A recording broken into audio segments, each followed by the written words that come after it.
Okay, seventh grade, this is starting chapter 7. 7-1, we're talking about probability, and that's odds.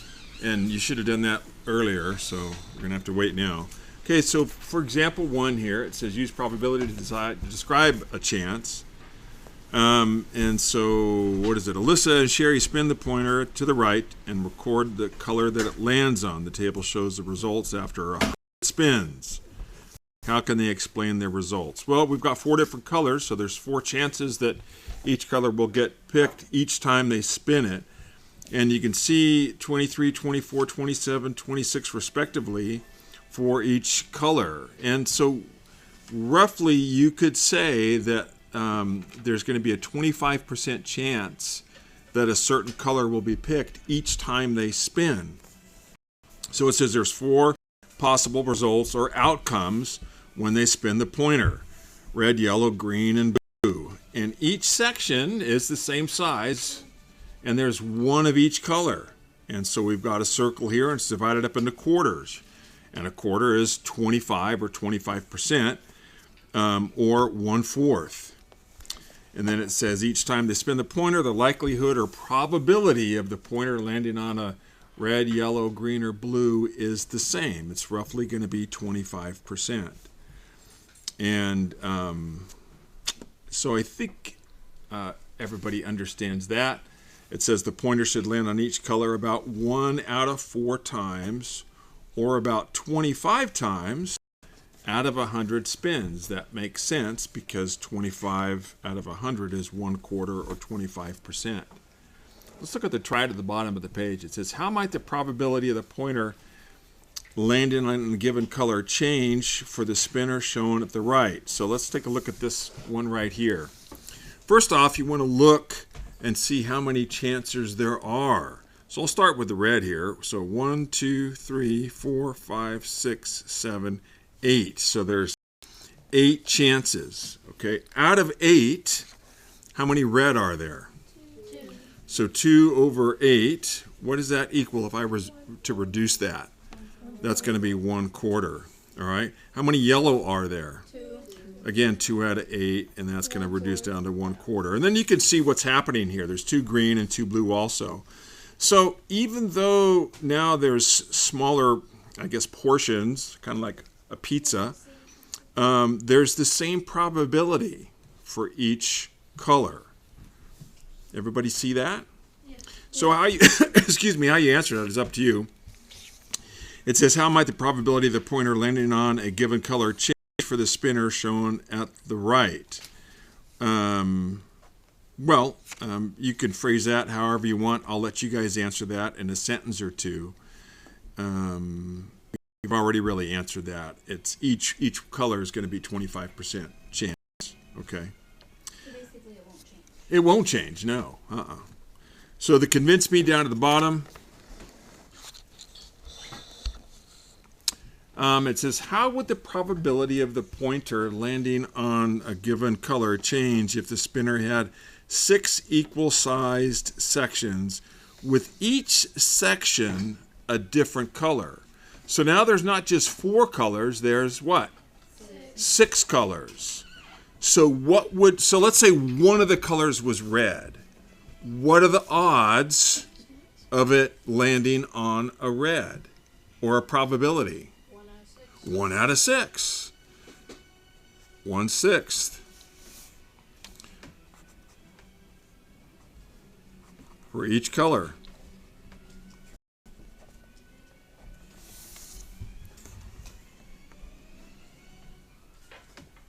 Everybody understand that? Yeah. It's pretty straightforward. All right, let's look at example 2. It says Carrie will roll a number on a cube with sides labeled 1, 2, 6. So it's a regular dice she's got. And it says, what is the probability that she will roll a 2? Well, if there's 6 sides and they're numbered 1 to 6, again, it's going to be 1 out of 6, or 1/6 would be the probability. For B here, it says, what's the probability she'll roll a number less than 7? Now, you got to think about these questions when they ask them. What's the probability that she's going to roll a number less than 7? Well, all 6 numbers are less than 7. So what's the probability? 100%, 6 out of 6, or 1, because 1 would be considered 100%. And then finally, letter C, it says, what's the probability that she'll roll a number greater than 6?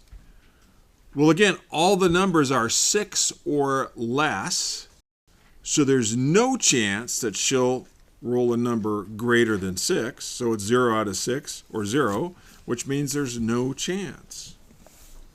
The try it, it says, the game piece shown has 12 sides. They're talking about this one right here. And they're labeled 1 to 12. What's the probability of rolling an 11? Pull some sticks here. See if we can get some points on the board. Miss DiMattei, what's the probability of rolling an 11 on this die? 1 out of 12. 1 out of 12. Nicely done. Put up points. Letter B, it says, what's the probability of rolling a number greater than 5? Mr. Mason, a number greater than 5. 1 out of 6. No, good try. Think about it. Greater than 5. Is 6 greater than 5? Yeah. Is a 6 on there? Oh. Is a 7 on there, an 8 on there, a 9 on there? See what I'm saying? Yeah, so it would be like 1 out of 7. Well, not 1 out of 7. See, so let's think about how many numbers greater than 5 are there. There's 6, 7, 8, 9, 10, 11, 12. What do we got here? 1, 2, 3, 4, 5, 6, 7. So what do you think it would be again? 1 out of 7? 7 out of Oh, 7 out of 12. You got it. Okay. C. He's not here. Miss Wagner. What's the probability of rolling a number greater than 12? 0. 0 chance or 0. Okay. All right. Example 3. It says use probability to examine fairness. So Marisol designed a spinner for a game. The spinner is fair if there is an equal chance for the pointer to land on each letter. And they ask, is the spinner a fair spinner? Well, 1, 2, 3, 4, 5, there's 6 possibilities, but 2 are A's, but I only see 1 E. So obviously it's not fair, and they go on to explain that in there. But the try it down below here on the bottom of page 371, it says, is the spinner shown a fair spinner? They're talking about this one right here. If yes, explain why. If not, describe a change that could make the spinner fair. Well, as I look at this, I see 1, 2, 3, 4, 5, 6, 7, 8, 9, 10. Well, how many blue are there? Or how many red are there? 4. How many blue? 5, yeah. How many gray? Yeah, it's not fair, obviously. So, how could you make this fair? If you turn the gray to red. Turn the gray to red. Okay, so there'd be 2 gray, but then we'd have 3 red. The gray red. Oh, I see what you're saying. I'm sorry, I did it just the opposite of what you were saying. Thank you. You would turn the gray to red, and so we would have 5 red and 5 blue. Nicely done. Put up 50 points. And there's more than one way you could have done that.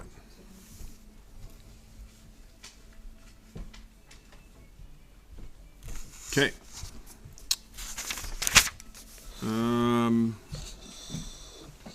Top of page 372, I just drew an arrow for number 1. It says, what is probability? And so I want you to write this down. It says the probability that something will occur is a value from 0 to 1. From 0 to 1. Which describes its likelihood.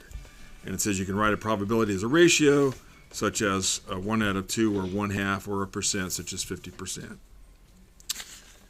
Number 2 and 3 I showed you earlier.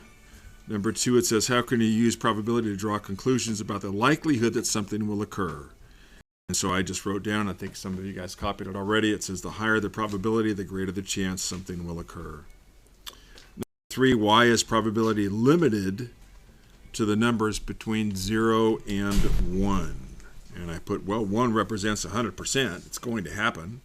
0 represents 0 chance, it's not going to happen. And then, for example, if there was a spinner, let's say there were 17 sections on the spinner, if all of them were red, and the odds of spinning a red would be 17 over 17, which equals 1 or 100%. But if there was, let's say, only 2 of the 17 were red, the odds would be 2 out of 17.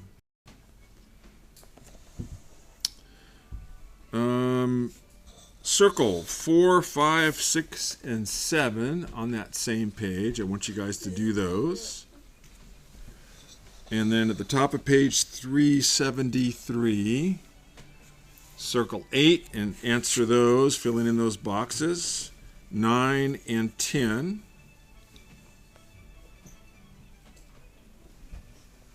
All the boxes. All the boxes, yep. 11 and 12. Let's look at 11. It says, suppose you have a bag with 20 letter tiles in it, and 3 of the tiles are labeled Y. So when you get questions like this, before I read any further, the first thing I'm going to do is kind of think about, well, what are the odds right there of picking a Y? And I'm assuming that's what they're going to ask. I might be wrong. So what would be the odds? What could I put down to represent that? Mr. Rowland, what do you think? Okay, so suppose you have a bag with 20 letter tiles in it, and 3 of the tiles are labeled Y. What would be the odds of picking a Y? 3 out of 20. 3 out of 20, thank you. All right. Then it says, suppose a second bag has 500 letter tiles in it, and 170 of the tiles are labeled Y. Okay? So, Ms. Stimler, how can I represent the odds for that one? You could do 170 over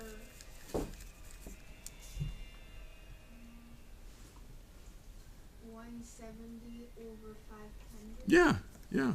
So the other odd of picking Y would be, as she said, 170 over 500. So then it says, from which bag are you more likely to pick a tile that is labeled Y? So you guys have to figure out which gives the greater odds, the chance of success. Both of these are in fractions. You know how to convert fractions, I hope, by now, to a decimal and then a percent, and that's all you're doing.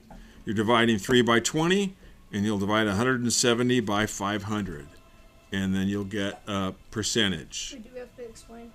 Yeah. No, if I just see your work here, that's good enough for me. Okay, you guys understand that? Okay. And circle number 12, next page.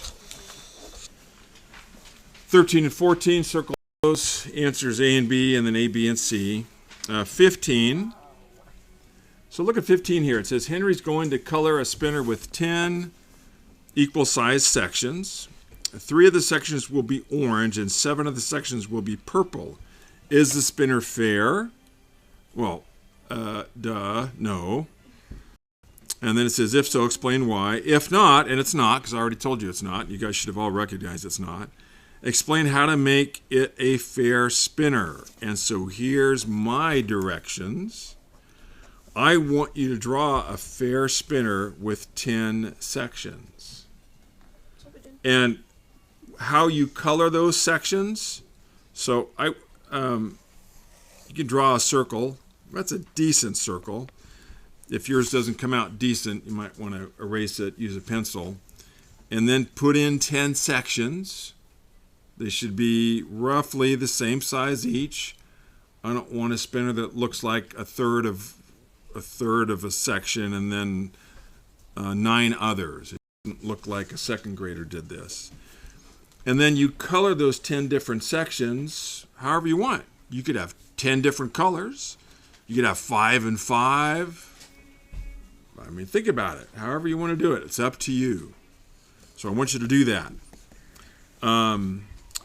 16, it says, without being able to calculate the probability, describe the likelihood that the following event will occur. That all 21 students in the class share the same birthday. And it says describe the likelihood. Just in a sentence or two. What do you think those odds would be? And then 17 and 18, circle those. Okay, questions? No questions? Okay. Let me end this.